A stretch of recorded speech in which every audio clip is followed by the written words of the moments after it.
Hi, welcome back to the channel, welcome back to the vlog, and today's a good day, so I'd like to give you a full recap of everything that's gone on over the last few weeks here in the Emirates.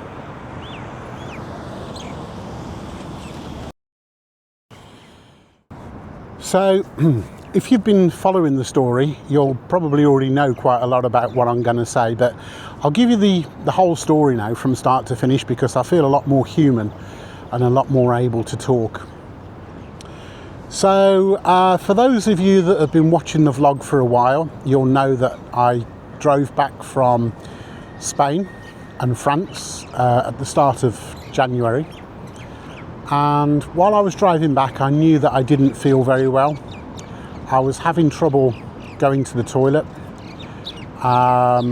very painful, and although I've never had kidney stones, I would probably say that it felt like that.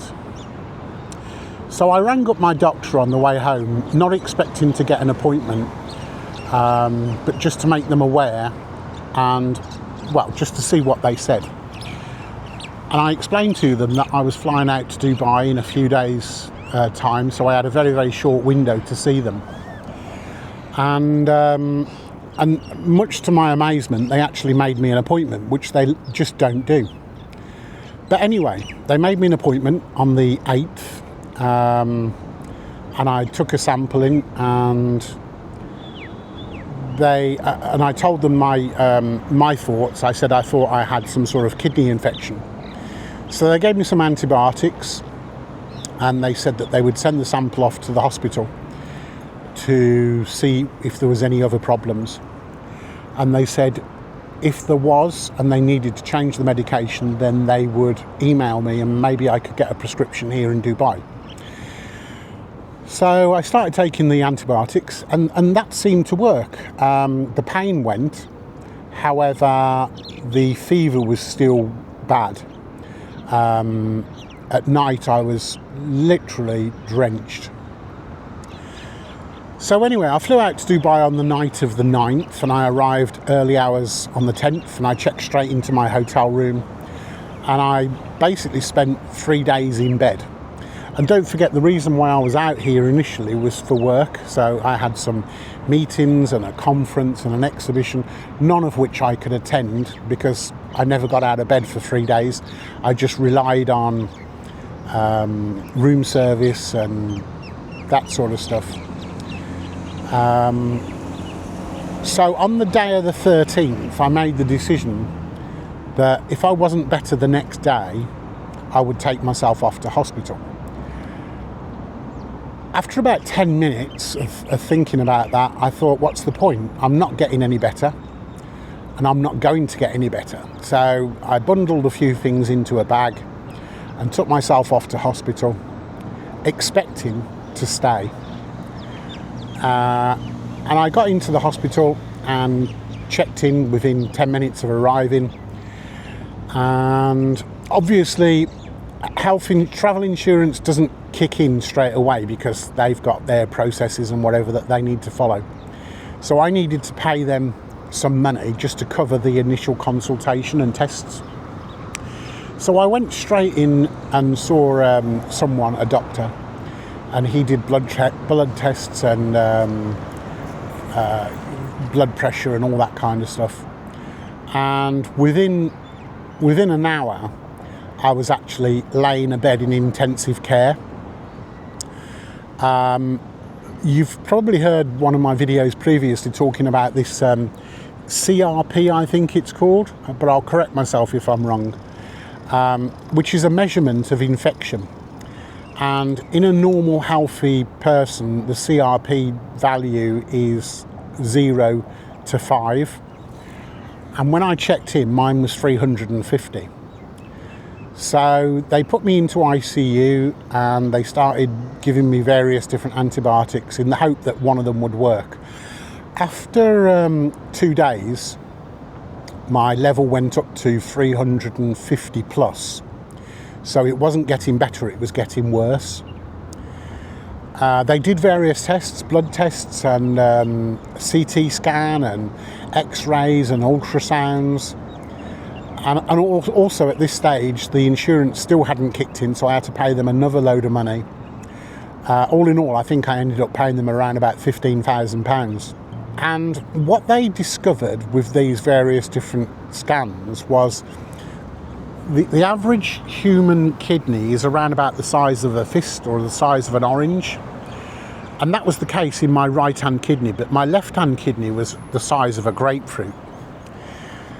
So they now knew where the infection was, and they knew that they needed to target the antibiotics at my kidney.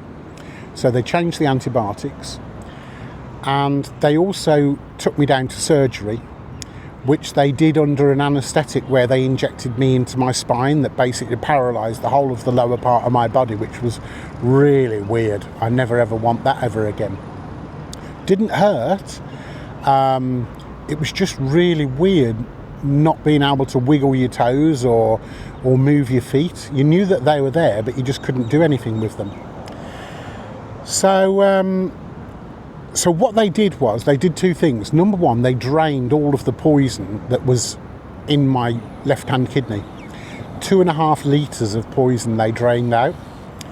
And they also put in a stent, which is a silicone tube, to replace the tube that would go from your kidney to your bladder, because they said that tube was severely narrowed, and that's why the poison wasn't draining out. And it was the poison that was killing me, because I had sepsis. And so they did that, and then my CRP levels started to drop, and they moved me out of ICU into a normal ward for a few days, and everything was working great. The drugs were affecting me. This one particular drug that I was on, one of the side effects is it makes you feel really lightheaded. So literally I was walking around like a zombie, like I was not even in my own body.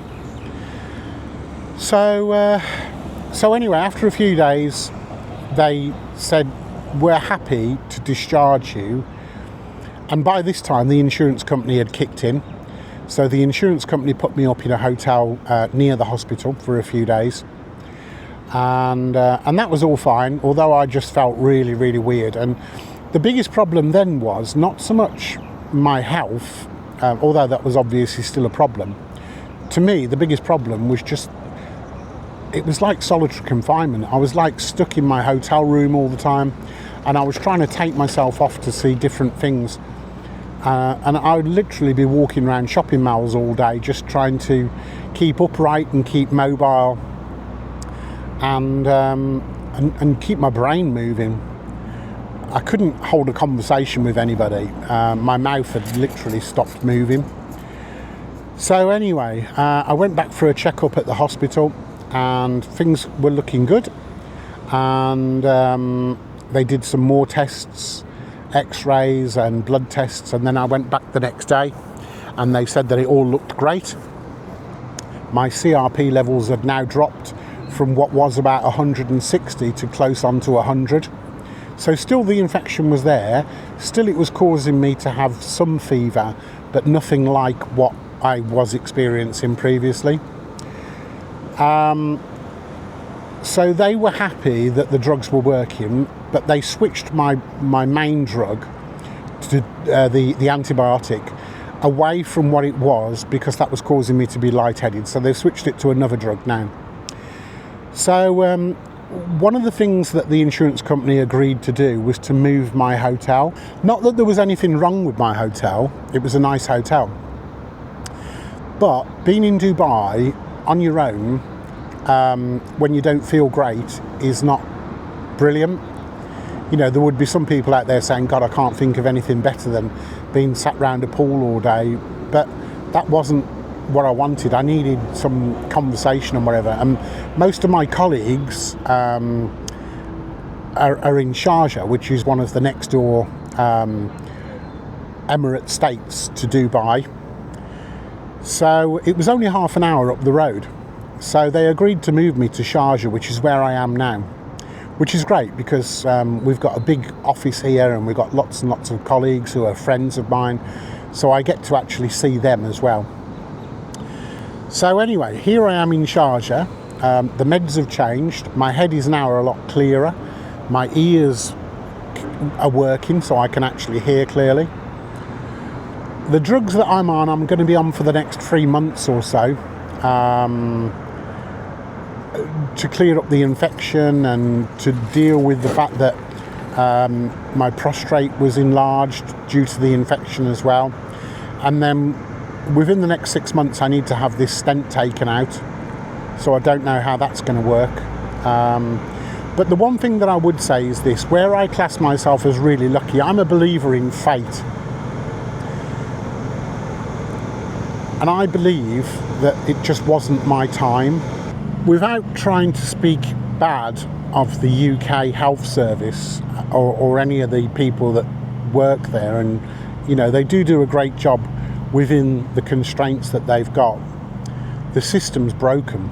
And if you compare the service that I had here, albeit it was being paid for, so I'm sure in the UK if I was paying for it I would probably get just as good service. But I don't have private medical insurance in the UK, so I wouldn't have been paying for it. So I can only compare it to what I would have got if I'd have been in the UK. And this is where I say I was really lucky, because if I hadn't have been flying out to Dubai, I would have had to rely on the UK NHS. And from some of the pictures of wait times from the hospital that I would have gone to, I don't think I'd be here now, to be honest. Because some of the photos that I've seen of 18 and 20 hour waits in accident and emergency, or ER, depending on what you call it. For me, personally, waiting 18, 20 hours to be just seen, not dealt with, just seen, I think that could have made the difference between life and death. So I class myself as really lucky. But as I say, I do believe in fate, and I just don't think it was my time. So anyway, I'm here in Sharjah for the next 7 or so days until the hospital give me a fit to fly certificate. And that's basically the end of the story. I don't think there'll be any more updates. There don't really need to be any more updates, because I think I've got to a level now where I don't think I need to give any more updates. If it keeps getting a little bit better and a little bit better each day, then by the time I get home at the end of next week, I think I will be as good as I need to be to function. But anyway, I'd just like to say thank you very much for tuning in. It's been a crazy time for me. I literally cannot remember what I was doing this time last week. My head has been all over the place. But I'd just like to say thank you for all of the nice messages that I've had, and the get well soons and all that kind of stuff. It really has meant a lot to me, and I'm sorry that I haven't replied. I just really haven't been in the right place to really do very much. The other problem as well is out here in the Emirates, they don't allow video or voice calling on WhatsApp or Messenger. So staying in touch with people back home has been a little bit challenging. But yeah, hopefully I'll be home this time next week. Today is Saturday, which actually is the second day of the Emiratis weekend. So tomorrow is a normal working day here in Sharjah, which is the way that Dubai used to be up until a year or so ago. So yeah, thank you very much for tuning in, and again, thanks very much for your wishes. See you soon, everybody. Bye bye.